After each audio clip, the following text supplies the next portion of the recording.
Hello everyone at good evening po at welcome po sa ating channel. This is Coach Jared. Today is December 1. Merry Christmas everyone! Merry Christmas na po mga Tabercads. Okay, konting araw na lang. 24 days na lang, it's Christmas. At kung hindi nyo po nagagawa, no, please click subscribe. Meron po subscribe button dyan sa baba at sa tabi po nun ay mayroong notification bell.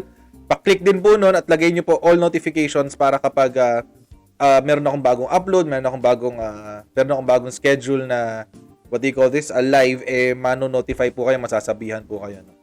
Also, huwag niyo rin po kakalimutan, like po ang ating video. Meron po like button din sa baba.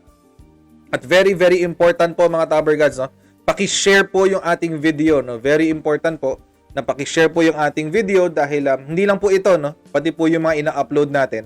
Yun po ang pinakamalaking suporta na pwede niyo po maibigay para sa akin po. Mga Tabercads, tayo po ay meron pa ring featured business partner. Siya pa rin po ay si Wonderfully Made. Okay, si Wonderfully Made po ay isang small business na gumagawa po ng curated gift boxes. Ano po ibig sabihin yan? Sabihin niyo po sa kanya kung anong gusto niyong iregalo at gagawin po niyang ganitong kaganda. Ayan, gagawin niyang ganyang kaganda ang mga regalong inyong ipapadala sa inyong mga mahal sa buhay, lalo na ngayon Pasko na. Ngayon pong Christmas, saktong-sakto, na huwag niyo pong kakalimutan kung meron po kayong gustong iparegalo. Kontakin nyo lang po si Wonderfully Made sa kanyang email makeyourwifebusy@gmail.com. Also po dito po sa kanyang Facebook page po, no? This is the Facebook page po, no? Search na lang tong username na to at wonderfullymade.ph. Matindi-tindi po yung nangyaring debate kanina sa Senado. Napahaba po sila, 7 hours. Actually, nakaka-drain silang panoorin sa totoo lang. At paano-ano ako, in and out po ako sa hearing kasi syempre hindi ko kaya upuan ng straight na 7 hours yun ng mga Tabercads. Pero, pinilit po natin. At tayo po yung may mga nakakuha impormasyon every now and then. At dadako na po tayo doon sa ating balita kanina. Okay, so puntahan po natin ating balita. Okay. So, ito po ang hearing kanina. Okay. Kung susumahin po natin yung hearing tungkol dito sa Makabayan Block, kung susumahin po natin yan, mga Tabercads, isa lang po ang gusto nila mangyari. Ang gusto po nilang mangyari ay i-criminalize ang red tagging. Ang gusto po nilang gawin, mga Tabercads, ay gawing criminal liability o gawing criminal offense or pwede kang makulong kapag ikaw ay nag-red tag. Quote-unquote. Ay red tag. Pero sumagot dito si Senator Tito Sotto. Sabi niya, ba't kailangan pang gawing batas yan, i-criminalize ang red tagging? Mag-file na lang kayo ng libel. Ganun din naman ang epekto. Basahin po natin yung sinabi dito ni Tito Sen. Okay? Senate President Vicente Sotto III o si Tito Sen on Tuesday hinted misgivings on crafting a legislation that would criminalize red tagging in the Philippines. Nagdadalawang isip daw ang ating Senate President na si Tito Sotto. Sabi niya, Sotto said, those who are wrongly being linked to the Communist Party of the Philippines, New People's Army, National Democratic Front, CPP, NPA, NDF, may just seek redress by filing a libel complaint against their accusers. Okay? Mga Tabercads, paulit-ulit ko pong sinasabi yan dito sa aking channel. We have freedom of speech, but our freedom of speech is not absolute. Ibig pong sabihin, may kalayaan po tayong mamahayag. Pero po ang ating kalayaang mamahayag o magsalita ay merong mga limitasyon. Kasi meron po tayong kinatawag na criminalized speech o mga kaso na pwedeng ihabla sa'yo kapag ikaw ay nagsalita o nagsulat ng hindi maganda sa ibang tao. So, yun po ang sinasabi dito ni Tito Sen, no, na kung sa palagay nyo, hindi naman pala totoo yung red tag sa inyo, quote-unquote, yung red tag sa inyo, mag-file na lang kayo ng libel. Okay, mag-file na lang kayo ng libel. Yun ang sinabi ni Tito Sen. I think, why don't you just file a libel case? Because if we criminalize red tagging, we also have to criminalize fascist tagging. Mga Tabercads, medyo sarcastic yung dating dito ni Tito Sen. Pero, totoo po yung sinabi niya. Hindi ho pwedeng one-sided lamang ang pagki-criminalize ng red tagging. Kasi ibig pong sabihin nito, kung ikaw naman ay isang aktivista at ikaw ay merong sinabi na hindi maganda laban sa gobyerno, dapat ikaw din maparusahan. Actually, meron nga, inciting to sedition. Kaso nga lang, yung ating inciting to sedition ay medyo mas nakakabit po siya sa rebellion, no? At sa sedition. Wala pa po tayong specific na batas na magsasabi na, halimbawa, yung pagsusunog ng mga effigy, yan, yung pagsisigaw ng ibagsak ang rehimeng Duterte, yan, wala pa tayong ganong klaseng criminal law na magsasabi na, pag nagsabi ka ng ganong salita, criminalized na. Okay? So, yun po ang sinasabi dito ni Tito Sen. No? For the record, just so you may think about that, instead of having Congress discuss it and file a bill criminalizing red tagging, which at this point would be very difficult to do so, to do, I think so, sabi ni Tito Sen. Sumagot naman to si Nery Colmenares. Itong buong hearing na to, mga Tabercats, no? Wala pong sinabi ang grupo ni Tino, ni Casino, tsaka ni Colmenares, kung hindi, wala silang ebidensya laban sa amin, nare-red tag kami, at wala silang ebidensya. Puro ganun lang. Mga Tabercats, 7 oras yun. 7 oras yun. Na puro ganun lang ang sinasabi nila. Wala ka talagang makukuhang sa kanila laman. Wala kang makukuhang laman doon sa tatlong yun. Kay Tino, Colmenares, at kay Casino. So, sumagot ngayon to si Nery Colmenares, no? Dating congressman Nery Colmenares. Sa sinabi ni Tito Sen. Ang sabi niya, iba ang red tagging sa ordinary expressions naman ng mamamayan. O magkaiba na raw ngayon. Magkaiba na raw ngayon. Nabanggit nga kanina ng CHR, Commission on Human Rights, ang red tagging ay paggamit ng government funds, public funds, government resources to vilify other people. Ayun. Ayun naman pala. Bakit ganun? Bakit pabago-bago kayo ng definition? Depende sa kung sino yung nagsasalita. Kay Nery Colmenares, kailangan merong aspeto ng state-sponsored o merong aspeto na kailangan gobyerno ang gumagawa. Bakit kay Casino iba? Panoorin natin yung definition ni Casino. Kasi feeling ko makakatulong ito. Makakatulong yung kung paano dinidefine ni Casino ang red tagging sa kanila. Pakinggan natin. Panoorin natin to. Teka lang, lalagay ko lang yung audio para marinig nyo rin. Ayan. Game. Ano ba ang red tagging? At bakit ito masama? Ang red tagging ay ang paninira sa isang tao o sa isang organisasyon sa pamamagitan ng pagdawit sa kanya sa Communist Party of the Philippines o sa New People's Army. Mga Tabercad, simpleng-simple ang definition ni Teddy Casino. Wala siyang sinabi. Anong react ng mga tao? Kadiri. Ayan na naman yung chip niyang lipstick. Anyway, going back. Walang sinabi si Teddy Casino na kailangan state-sponsored. Hindi kailangan dito na may pag-sponsor o pag-suporta ng gobyerno ang red tagging. Panoorin pa natin. Ang layunin nito ay siraan ang tao o organisasyon, siraan ang kanyang kredibilidad, o kaya ay takutin siya para tumahimik at tumigil sa kanyang advokasya, kung anumang advokasya yan, whether sa human rights, women's rights, sa mga pinaglalaban ng mga magsasaka, mga manggagawa, mga lumad, climate change, environment, kung anumang advokasya, at sisiraan ang iyong advokasya dahil sasabihin ito ay ginagamit ng New People's Army para sa pagre-recruit, pagre-rebelde at kung ano-ano pa. Sa pinakamalala nito, ang red tagging ay ginagamit sa pagse-set up Disco? ng mga aktivista o ng mga biktima nito sa mga gawa-gawang kaso o yung pinakamalala ay ang pagpatay, yung extrajudicial killings. Kaya masama ang red tagging. Kailangan natin labanan ang red tagging. Say no to red tagging. Yes to red lipstick.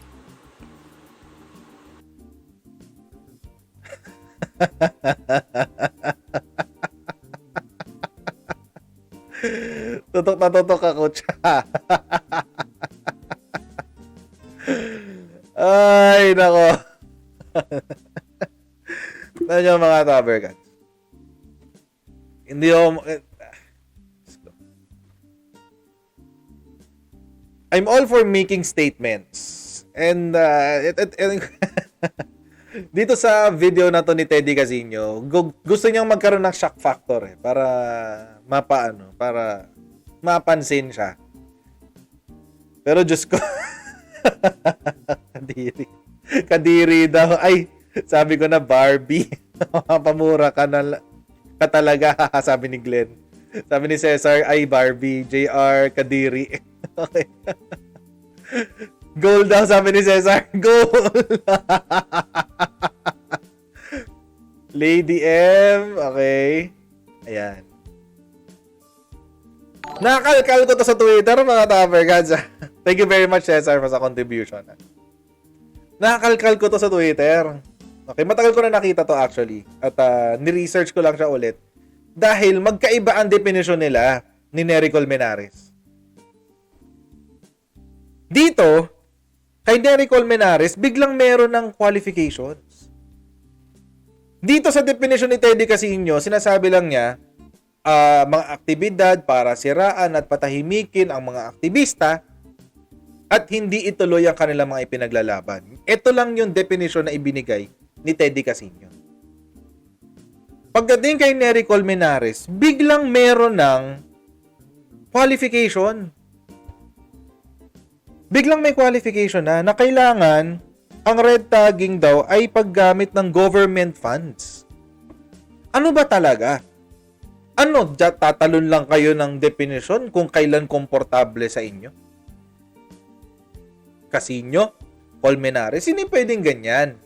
Kasi kung gagawa kayo ng batas at gagawin nyo yung batas, kailangan ano yan, specific yan. Hindi pwede dyan yung mayroong gray area na malabo. Kasi pagdating sa implementing rules and regulations, magkakagulo. Pagdating sa pag-i-implement nito sa on the ground, magkakagulo ulit. Kaya mga Taber Gods, kailangan, maski sila mismo sa Makabayan Block, hindi nila alam yung pinagsasabi nila. Hindi raw siya kapareho, sabi ni Colmenares. Hindi siya kapareho ng sa level ng freedom of speech, freedom of expression. Kasi dito, ang pwedeng defense lang palagi nila as government officials is good faith. Public duty namin, good faith ito. Ito yung sinabi ni Colmenares. Kaya ang ordinaryong tao will have to hurdle that. Good faith yan, sasabihin ninyo. Pero klaro naman ang malis. Sige, Colmenares. Nery Colmenares, susundan ko yung logic mo. Susundan, kasi nga, logic will dictate, no? Para magkaroon kayo ng intindihan, para maintindihan natin sinasabi ni Nery Colmenares, kailangan maintindihan natin yung logic niya. Ang sinabi niya, magkaiba daw ang red tagging sa freedom of expression. Okay. Dahil ang freedom of expression, anong sinabi niyang defense? Anong sinabi niyang definition? Wala. Wala siyang sinabing definition ng freedom of expression. Ibig sabihin, hindi siya mismo malabo, hindi malinaw para sa kanya kung anong freedom of expression. So, number 1. Number 2, sundan natin ang lohika niya.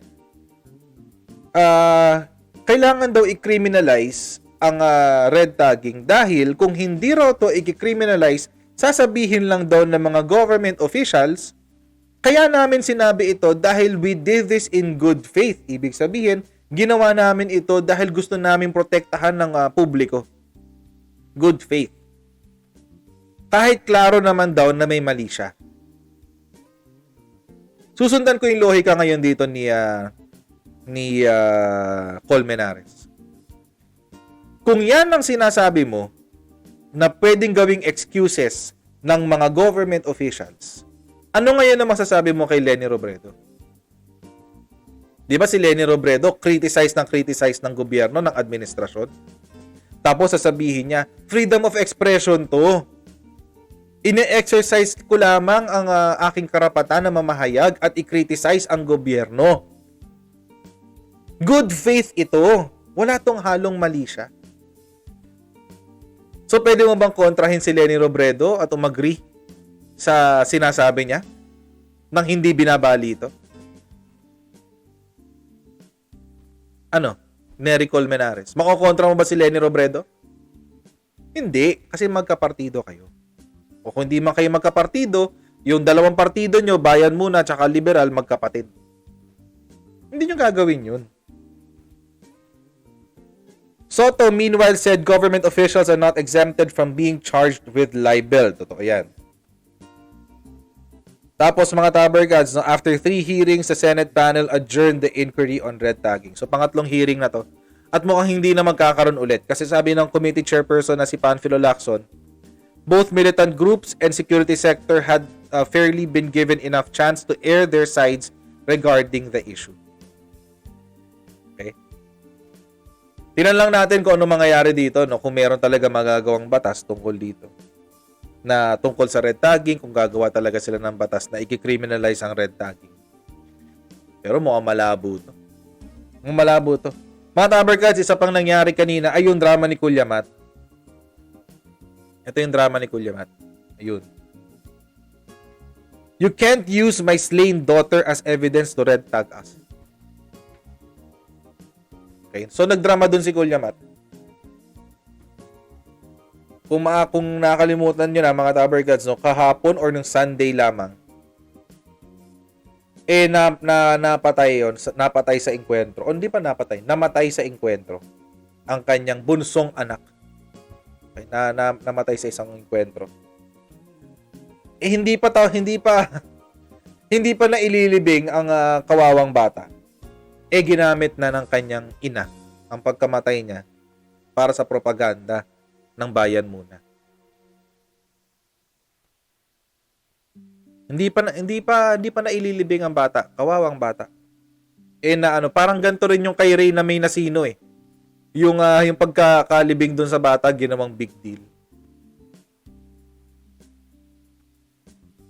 Sabi niya, lilinawin ko lamang walang kinalaman ang Bayan Muna na naging desisyon ng aking anak. Hindi nyo siya maaaring gamiting ebidensya para sa red tagging ng aming organisasyon. Wala rong kinalaman ang Bayan Muna. Pero teka lang, Eufemia Kulyamat. Una, ikaw ang ina.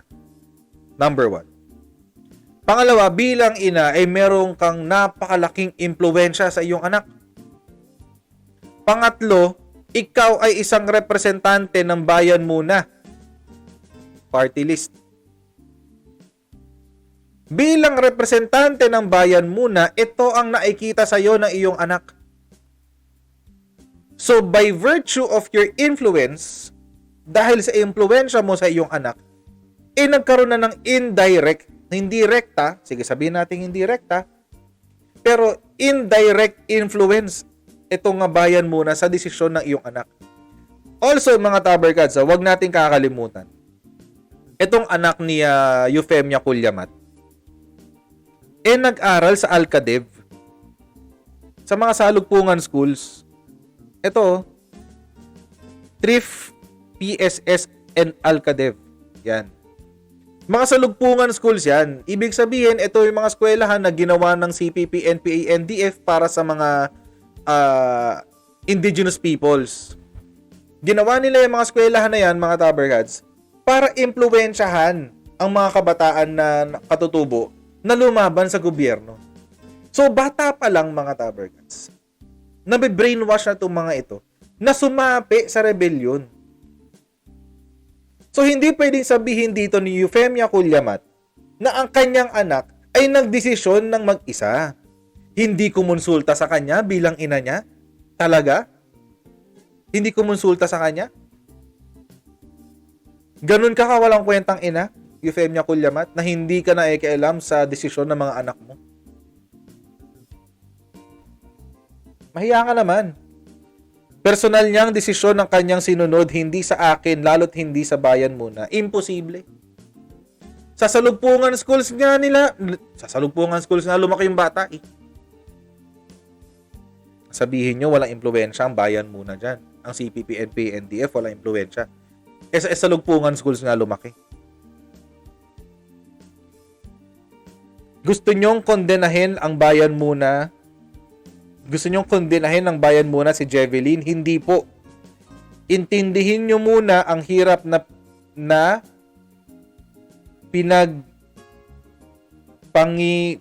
paingas dadaanan naming mga lumad sa araw-araw.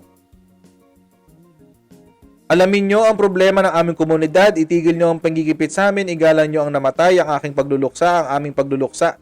Sana'y pakinggan ng kapulungan ang aking hiling bilang ina na hindi na kahit kailanman makakapagbalik ng kanyang anak. Yan din ang nararamdaman ng mga ina na nawalan ng mga anak dahil sa CPP-NPA. Alam mo na ngayon, Euphemia Cullamat. O ano ngayon na masasabi mo? Yan din ang nararamdaman ng mga ina na miyembro ng Hands Off Our Children na sinasabi nyo nagre-red tag sa inyo. Ano ngayon masasabi mo, Euphemia Cullamat? Susuporta mo pa rin ba yung patayin yung ideolohiya? Ganyan, ito yung sinasabi ng mga nanay ng hook, ng Hands Off Our Children. Ito yun, mga Tabergods. Sana'y pakinggan ng kapulungan ang aking isang hiling bilang ina na hindi na kailanman makakapagbalik ng kanyang anak. Yan din ang sinasabi ng mga taga Hands Off Our Children.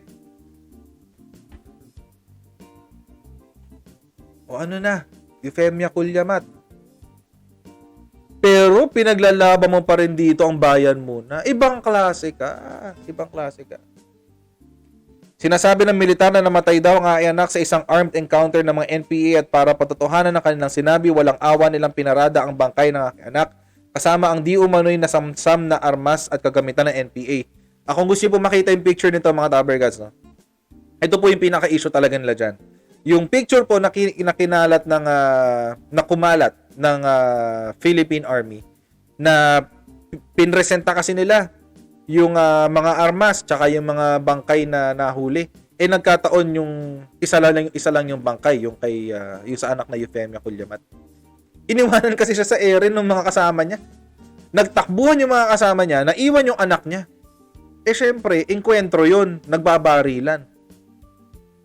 So ang interpretation ni Euphemia Cullamat dito sa ginawa ng CPP-NPA na documentation, required po kasi yon ang documentation, no? Required po yan para po ma-account o para maalaman kung ano yung mga nakuha, sino yung mga namatay. Yan po ay requirement ng ating AFP para po sigurado sila kung ano yung sino yung naka-enkwentro nila at ano yung mga armas na nandun. Ang interpretasyon ni Cullamat, pinarada ang bangkay ng kanyang anak. Hindi po pinarada, mga Tabergods. Ang ginawa po ng ating AFP, ito po ang ginawa ng ating AFP. The cadaver o yung bangkay of Cullamat was immediately evacuated. Kinuha agad yung bangkay. Kinuha agad. Mga Tabergods, wala pong obligasyon ng ating hukbong sandatahan na kunin yung bangkay na yun. Alam niyo po ba yun? Ang pwede lang nilang gawin ay iwanan yung bangkay doon at hayaan yung mga kakampi, yung mga kasama nilang NPA na kumuha doon sa bangkay. Yun ang obligasyon ng ating CPP-NPA. Pero hindi yun ang ginawa nila. Kinuha nila yung bangkay. At actually, meron pang iba. Meron pa silang ibang pwedeng gawin. Pwede nilang ilibing right then and there. Lagyan nila ng marker. Pwede rin yun. Hindi hulabag sa international. Mamaya titignan po natin yung international humanitarian law. Okay? Hindi po hindi po masama yun. Pero ang ginawa po ng ating hukbong sandatahan, kinuha nila yung bangkay. Okay? At sinabihan agad ang pamilya ni Kulyamat na yung pong anak nandito sa kampo ng NPA at binawian ng buhay dahil sa engkwentro. Dinala ng military simula sa kampo hanggang sa morgue. Imagine.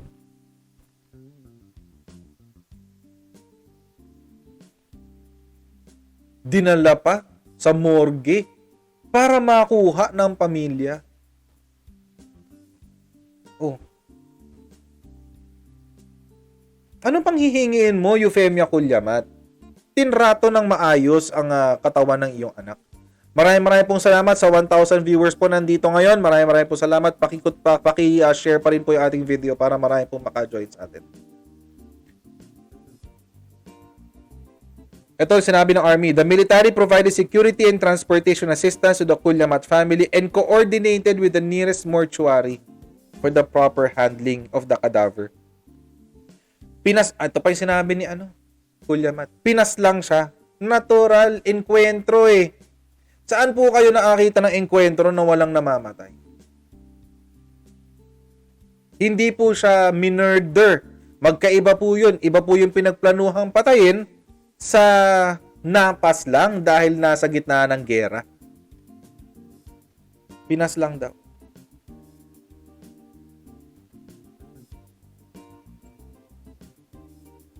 Hindi pa doon natapos, mga Tabergad.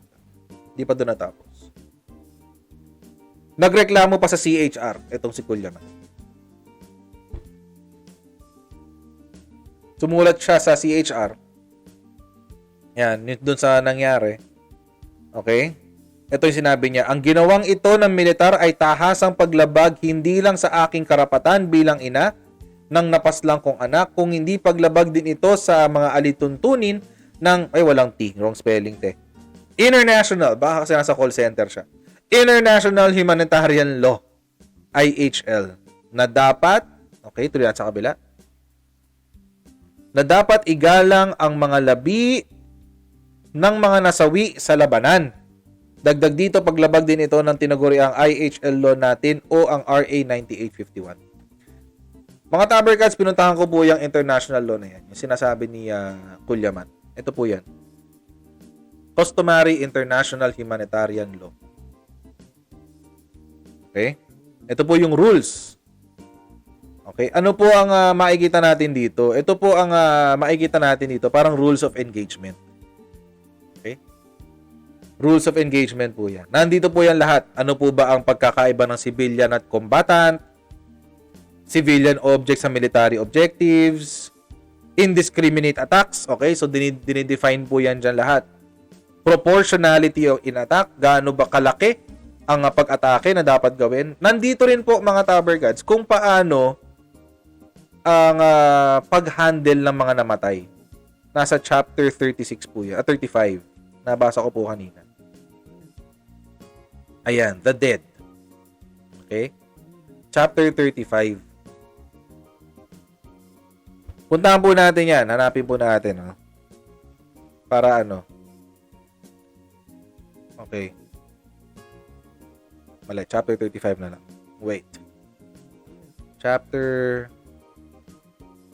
35. Yan. Yan. So, ito po ang rules. Ito po ang rules pagdating sa mga engagement, armed engagements. At ito po ang dapat sinusunod ng mga sundalo, pati na rin ng mga non-state combatants. Okay? Tingnan po natin.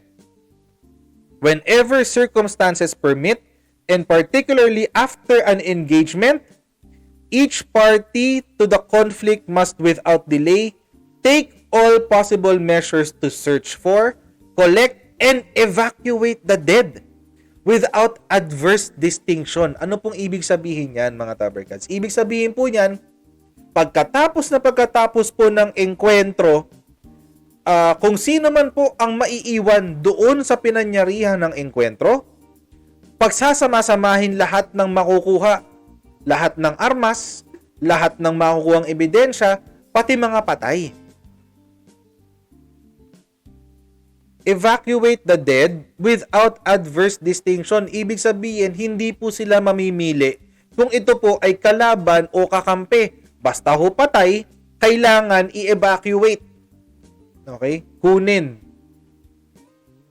Yan po ang isa. Isa pong rule yan. Okay, napakahaba po niyan. Pero ang pinaka-critical po dyan na ito, respect for these rules is important. Condition sine qua non of respect. Okay? Indispensable. Ibig pong sabihin yan, indispensable. Hindi pwedeng tanggalin. Hindi pwedeng bastusin yung bangkay. Kailangan kunin agad bilang respeto. Bilang respeto po yan. Okay? Punta po tayo sa isa pang rule. Ano po ba? Bago po tayo pumunta sa isang rule, ano po ba ang ginawa ng ating kasundaluhan? The cadaver of Kuliamat was immediately evacuated. Kinuha agad. Sumunod po ba sa international humanitarian law? Yes. Ano pa? Each party to the conflict must take all possible measures to prevent the dead from being despoiled. Mutilation of dead bodies is prohibited. Wag daw hahayaan na ang katawan ng mga namatay ay maaagnas ng ganun-ganun lang. Bawal din daw putulan. Let's say, tanggalan ka ng, parang gawing trophy ba? Tanggalan ng tenga, bawasan ng daliri, etc. etc. Bawal din daw yun. Okay. Question. Nung nakuha ba nung pamilya ni Kuliamat ang yumao nilang anak, may ganun ba nangyari? Meron bang mutilation na naganap? Nasira, meron bang parte ng katawan na medyo naaagnas na? Wala rin naman.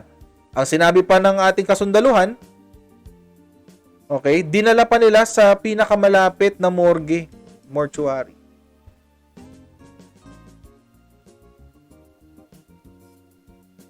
Okay? Yan ang sinabi ng international humanitarian law. Sumunod ba ang ating kasundaluhan? Yes. Next, rule. Okay, next rule. Ito, 114. Parties to the conflict must endeavor to facilitate the return of the remains of the deceased upon the request of the party to which they belong or upon the request of their next kin.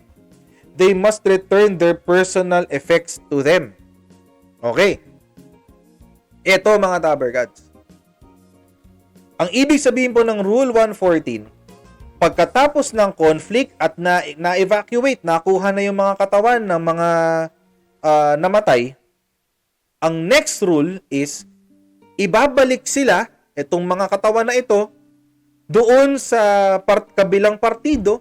So let's say, kung walang kukuha sa katawan ni Kuliamat, ibabalik sa NPA, or sa kamag-anak. Puntahan natin ang ginawa ng ating kasundaluhan. Siblings and members of her family were immediately notified. Sinabihan daw agad.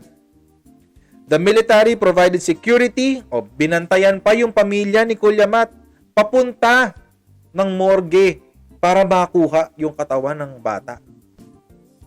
Sumunod ba sa international humanitarian law? Yes. Sumunod po ang ating kasundaluhan. Next. Okay, mahaba po kasi yan. Ito next. The dead must be disposed of in a respectful manner and their graves respected and properly maintained. Okay, dahil naibalik naman po ng maayos ang katawan ng bata, sumunod po ba ang kasundaluhan natin? Yes. Sumunod po ang kasundaluhan natin dyan. Kaya yung mga pinagsasabi ni Kuliamat, mga walang walang basihan talaga eh. Walang basihan to eh. With rule number 116, with a view to the identification of the dead, each party to the conflict must record. Mga tabarkads, importante to. Ito yung sinasabi ko kanina na kailangan gawin ng AFP, na i-record, i-document, kuhanan ng picture. Lahat ng pwede nilang kuhaan ng picture. Must record all available information prior to disposal. Lahat ng pwedeng makuhang impormasyon, yung pagkatao, ID, o yung mga armas na hawak prior to disposal, and mark the location of the graves. Kung ililibing nila, let's say inilibing po ng ating kasundalohan yung bangkay ni yung katawan ni Juvelin yata yung Kulyamat sa bundok, kailangan may marka. Kailangan alam, mababalikan ng pamilya o merong marka, mababalikan ng kasundaluhan natin. Sumunod po bang AFP natin? Yes, dinocument po lahat. Dito po nagalit si Euphemia Kulyamat. Bakit daw pinicturan kasama ng armas? Pinaparada daw. Ginagawang propaganda. Mali siya doon kasi parte yon ng international humanitarian law na i-record lahat ng pwedeng kuhaning impormasyon. Kasama po yun, mga tabarkads. Ano pa bang nandito sa rules? Okay? O wala na. Missing persons na to. Kung sino man ang gustong makakuha ng kopya ng what do you call this? Ng dokumento na to, i-share ko po ngayon dito sa chatroom. Yan. I-share ko dito sa chatroom para kayo rin mismo makabasa. Ayoko po kasi ng makasabihin ng mga tao, wala, chismis lang to, coach, hindi ko alam kung saan mo nakakuha yan. Ayan po, andyan po ang link, kayo na rin po mismo ang magbasa. Okay? So mga tabarkad, sinunod po ng ating kasundaluhan lahat ng pwedeng gawin sa international humanitarian law. At kapag sinunod po nila yon, mga tabarkads, matik po yun.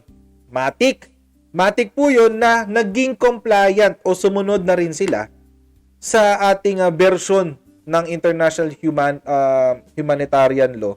Yung sinasabi nila Kulyamat na RA 9851. Matik po yun. Matik yun. Kaya nga mga tabarkads, hindi ko maintindihan yung pinagsasabing galit nito ni Euphemia Kulyamat. Siyempre, obviously, ginagamit niya yung kanyang anak pang propaganda. Sigurado na tayo dun.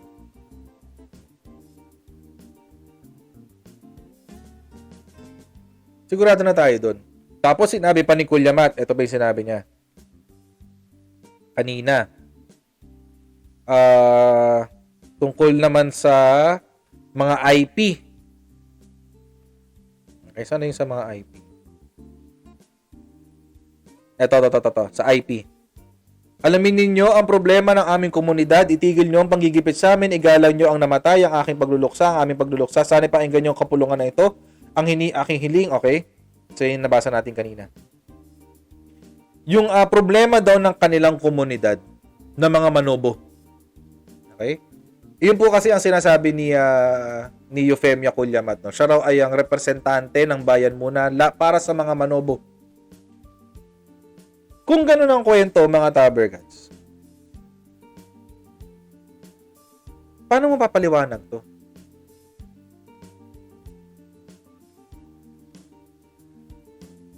Jury Sirac, sige, lalagay ko yung link sa description. Going back, paano mo ngayon ipapaliwanag tong anak ni Kulyamat na lalaki na iba yung sinasabi? Itong sabi ng anak niya. Okay? Actually, na-download ko tong video na to. Na-download ko siya. Ang problema ko po, mga tabarkads, Bisaya yata yung language. Hindi po kasi ako nakakaintindi ng Bisaya. So, ilalagay ko na lang din yung link nito sa description, no? Sa description box ng kapag in-upload ko na yung video. Okay? Sabi, as a matter of fact, yung mga sundalo daw natin ay tumutulong sa mga lumad communities kung saan nagkakaroon ng NPA harassment. Tumutulong daw sila doon. Tumulong sila maski doon sa pagbibigay ng tubig sa kanilang minahan. Sabi ni Jixon kasi yung pangalan niya eh. Jixon Culyamat. Okay, anak din siya ni Euphemia Culyamat. Sabi ni Jixon, sa Bisaya po niya sinabi to, no, pero translation po ito sa English.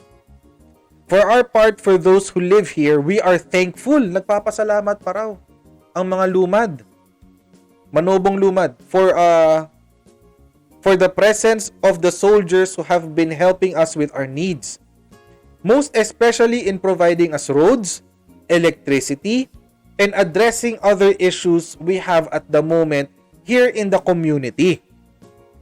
For our other problems that are until now not responded to by the government, we hope that we will be assisted by the soldiers in solving these kinds of problems in our community.